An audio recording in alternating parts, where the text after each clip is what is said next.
こんにちは。アリシヒの野良マルチ、パート3やっていきます。今回は片手層のラーラー部屋にお邪魔してるよ。構成は体験3の双剣1だね。双剣は睡眠の高速特化構成を担がれてます。武器は倍率290の高会心パターンですね。火力役の体験3人はみんな最高倍率です。スムラが2人、田村40が1人。こりゃ、すごいスピードで片付きそうだね。当時の野良を象徴するような構成。かくいう我々も自慢のゴール体験を持ってきてる。他のメンバーに引けを取らないはずだ。それじゃあ、行ってみましょう。はい、スタート。相変わらず重いな、オンラインは。改めて映像を見るとわかりやすいですね。やってる最中は気にならないもんですが。開幕は石を当てて方向を確定させます。本当は体験でためを合わせるためですが。今回はちょっとずれちゃったね。ラグ考慮しないといけなかったりで難しいんだよな。双剣の MSZ し、おそらくわざと後ろ足殴ってましたねあれ。ダメージを抑えて怒り移行を防ぐためでしょうね。移行でバックジャンプされるとためがスカるからな。さすがよく考えて行動してる。あ、そういえば今回から我々のモデル変えたよ。前から見てくれてる人は気づいてると思うけど。ご覧の通りで表情差分とか組み込めるようになりました。厳密には 3D の時も入れられたんですけど、3D だと動きが滑らかすぎて逆に違和感があり、ずっと初期動作のままにしてたんです。見返しててなんか退屈だなって思っててね。思い切って一新することにしたよ。あとは話のスピードもちょっと上げました。これは前回の動画からですけど、これまでよりテンポも良くなると思います。さて、戦闘の方は早速高速が入ってるな。体験部隊は顔をめった切り中。投機効果中に頭を殴るのは少し気を使う。適当に横殴りすると弾かれるからな。コツはきちんと腕の動きを見ることと、締め以外は普通のため切りにすることですかね。で、早速2回目の睡眠が入りました。ここは率先して寝起きドッキリを狙います。これはさっさと起こした方がいいよ。高速役は起こさないと罠張らないからね。今回もしっかり寝起き動作中に罠にかかってる。これぞ高速双剣。我々も昔はよく麻痺で高速役やってましたね。あれ、戦場を支配してる感がたまりません。罠を張るタイミングに状態異常の発生具合の確認。いろいろ忙しいんだよな高速役は。あ、麻痺も入った。こっちは怪異士の体験についてる属性か。いい時に発動しましたね。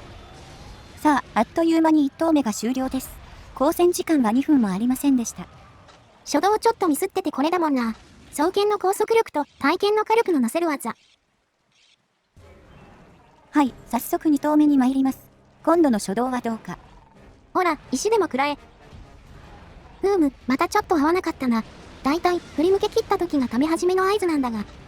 まあ、この辺は合う方が珍しいので、気を取り直して解除を目指しましょう。極限中のバクステ狙うとは攻めてますね。通常時よりバクステする確率低いんですが。なんというか、野良ならではの無敵感みたいなのあるよね。多少の無茶は通っちゃうっていうか。まあ気持ちはわかりますよ。他メンバーへのコウドフ分かってますアピールも重要ですしね。それでは2投目へのハメも開始していきましょう。寄ってたかって頭をぶん殴っております。おまけに神経性の毒まで刃に仕込んでな。どっちがモンスターか分かりゃしない。っていうか、今気づいたけど状態以上勢揃いだな。なんて効率的なパーティーなんだ。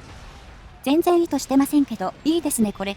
下手に麻痺とかあると高速の邪魔になり得るので。転倒によって高速から外れてしまったが、うまくあのしびれ罠引っかかるかな。ホールインワンしました。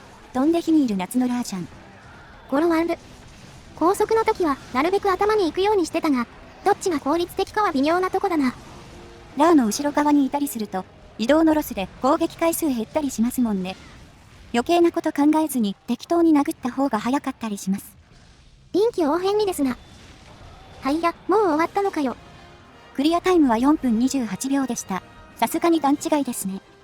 ただ正直、体験部屋としてはこれでも平凡なタイムです。やはり体験が主人公すぎる。改めて MH4 シリーズのオンラインって異質だわ。本当はめっちゃむずいプレイだからねこれ。ここで何百時間もこもってるわけですからね。そりゃ、ある程度腕も上がりますわ。さて、じゃあ報酬タイムいくよん。ゴール双剣来い。ゴール武器。と思いきや片手剣でした。切れ味とスロー1かけのほぼ理想性能。これ、双剣だったらゴッドオブゴッドだったが。ってなわけで、これがたびたび動画でお見せしている麻痺片手の出土映像でございました。いや、喜ばしいのは喜ばしいんだよ本当に。じゃない方武器なのが残念すぎるだけでね。じゃ、この部屋はここで終わり。一旦映像を切り替えるよ。はい、後半戦だよ。今度はチャージ X を担いでる。構成はチャークさんの体験1となってますね。相手はティアラーです。野良マルチのティアチャークは楽しいぞ。よく映像に残ってたわ。マルチにおいて明確にチャークが体験を上回る瞬間、しっかりお見せしていきましょう。じゃあ、出発。よーし、ラージャンはサクサクっと行こう。この部屋、ハイレベルだし余裕だろう。アイアン氏の体験、青発光ジークムントですね。めちゃくちゃ綺麗でかっこいいです。さっきステータス映ったけど、睡眠の完品っぽいね。ゴール武器の中のゴールじゃねえか。性能、見た目ともに我々が一番求めてるものだ。あれが掘れた後モチベ続くか不安なレベル。モンスター狩りの面白さ自体は消えませんが、一番でかい目標がなくなると思うと怖いですね。掘れてないうちから考えても仕方ありませんよ。今はラージャンに集中しましょう。だね。だが開始1分はお有利だ。この時間は極限が解除できない。適当に瓶でも貯めて。おっと、解除が来ましたね。こうなりゃこっちのもんです。睡眠は我々含め2人か。麻痺とタイミングかぶりたくないな。さて、どちらが先か。睡眠の方が先でしたね。体制値的に順当な結果に。体験が起こしてくれるのがありがたいね。寝起きダメージはチャークじゃ遠く及ばない。体験の振り下ろしを確認してから攻撃開始だ。投機効果がちょっと邪魔だな。しかし、2人いるとはいえ寝るの早いですね。さっきの高速部屋と大して変わりませんよ。チャークも手数を出すことは難しくないからね。体験のためにも補正が乗るし。こういうの見ちゃうと高速の評価が微妙になるんだよな。火力切るほどじゃなくねって。身も蓋もない言い方すると、体験4が一番楽で早いですからね。まあ、めちゃくちゃ差が出るほどじゃないからね。上位4種の武器はどれ使っても大丈夫だろう。ローリング、冷静に対処していきます。手数を優先して盾突きを入れていますね。今の削りダメージは爆捨てのものか。一瞬ラーの体がブレたように見えたわ。この部屋、映像を見るにちょいラグいようです。不自然な挙動が少し目立っています。睡眠に麻痺かぶっちゃった。ちょっとだけロスか。入っちゃったものはしょうがないので、解放切りを入れていきましょう。もうかなり削れてるはずですが、この構成でどのくらいで終わるんでしょう。おお、早いやん。2分半で片付いたぞ。ただの状態以上の暴力だった気もしますが、チャークもかなりやれますね。高速ありだと、チャークの価値は大きく上がります。盾強化が本当に強い。よし、じゃあメインディッシュ行こう。ティガーシュ探しに行くぞ。いたいた。紫エリアね。なるほど。流差はないみたいなのでいいでしょう。まだマシな方の紫です。チャーク部隊は当然ながらみんな火星2を積んでます。みんなで GP 個室合わせしたいですね。それこそがチャークを担ぐ理由だしね。手元が狂ってないことを祈る。さあ、最初の大方向が来た。恐れずに反撃取っていくよ。頭に当たったのは我々だけみたいですね。全員の立ち位置が合いませんでした。爆捨てからはよく突進大方向が来ます。次こそは。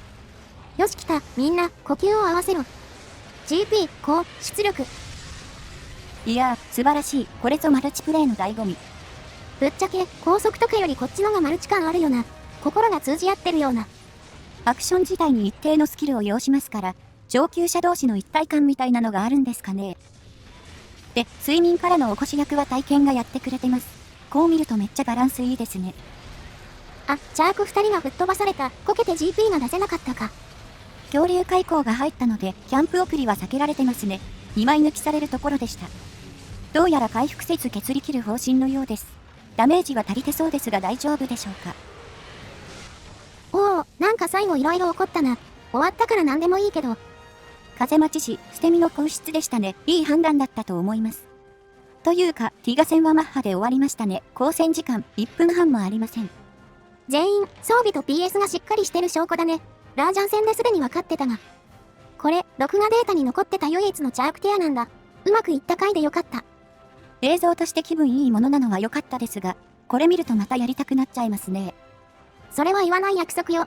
それに、もうできないからこそ感じることでもあるし。この思いを胸に、未知の樹海の亡霊はさまよい続けるのさ。というわけで今回の報酬タイムです。レア10チャークが1本。ゴミ詰まりでレア度を稼ぐな。繰り返す。ゴミ詰まりでレア度を稼ぐな。まあまあ、落ち着いて。彼も望んでゴミ詰めたわけじゃないでしょうから。さあ、では今回はこの辺で締めていきましょう。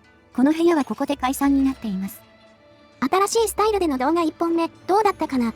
最初は慣れないって人もいると思うけど。少なくとも我々はいい感触を持っています。何より差分を編集でいじるのが楽しい。これまでより表現が広がると思いますので、ぜひ今後にもご期待いただければ幸いです。次回から 4G 以外の作品を一から攻略する予定。そちらもぜひご覧くださいな。ほいじゃ、次の動画で。またね。